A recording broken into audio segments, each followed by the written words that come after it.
Bonjour, Thierry Corillon, président de Handicap République et Société. On est aujourd'hui avec Idéal Citoyen à l'Institut National des Jeunes Aveugles pour célébrer les 20 ans de la loi pour l'égalité des droits, des chances et la participation et la citoyenneté des personnes handicapées.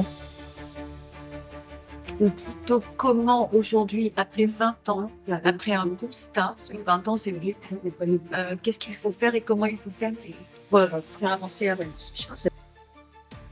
Je suis médecin néphrologue. Je suis venue à la néphrologie pas par hasard, parce que j'étais moi-même atteinte d'une insuffisance rénale et due à une maladie rare qui est un lupus. Et à la suite, j'ai eu une polyarthrite rhumatoïde qui est une deuxième maladie invalidante.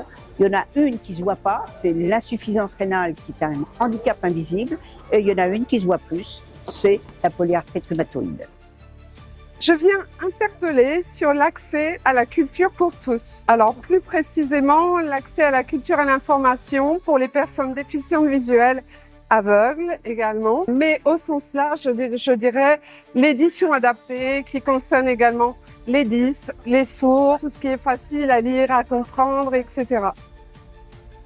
Je suis venue ici pour intervenir sur une table ronde sur l'accessibilité universelle et l'inclusion numérique. Et c'était extrêmement intéressant et enrichissant de se rendre compte de la difficulté, honnêtement, de ce sujet et aussi de confronter les points de vue entre politiques, entrepreneurs, associations. Voilà, c'était très riche.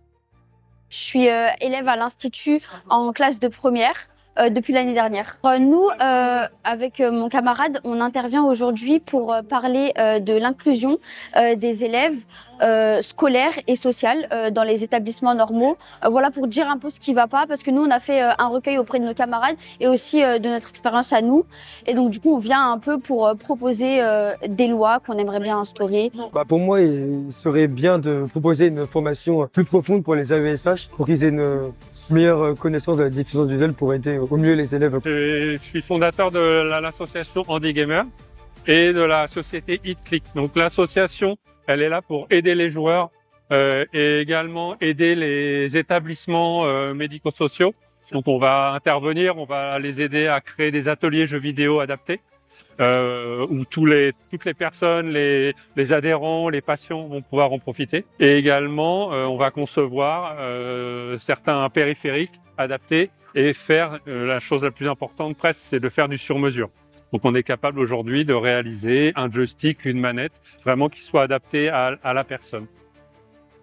Eh bien, je suis heureuse d'être ici ce soir à l'INJA pour la clôture de la 3e étape handicap, la 3e étape du sommet citoyen qui a eu lieu pour célébrer les 20 ans de la loi handicap. Aujourd'hui, beaucoup de personnes, d'associations, de collectifs, de citoyens engagés se sont exprimés. On fait un bilan de ce qui s'est passé depuis ces 20 ans en matière d'accessibilité, en matière de nouvelles technologies pour les personnes en situation de handicap.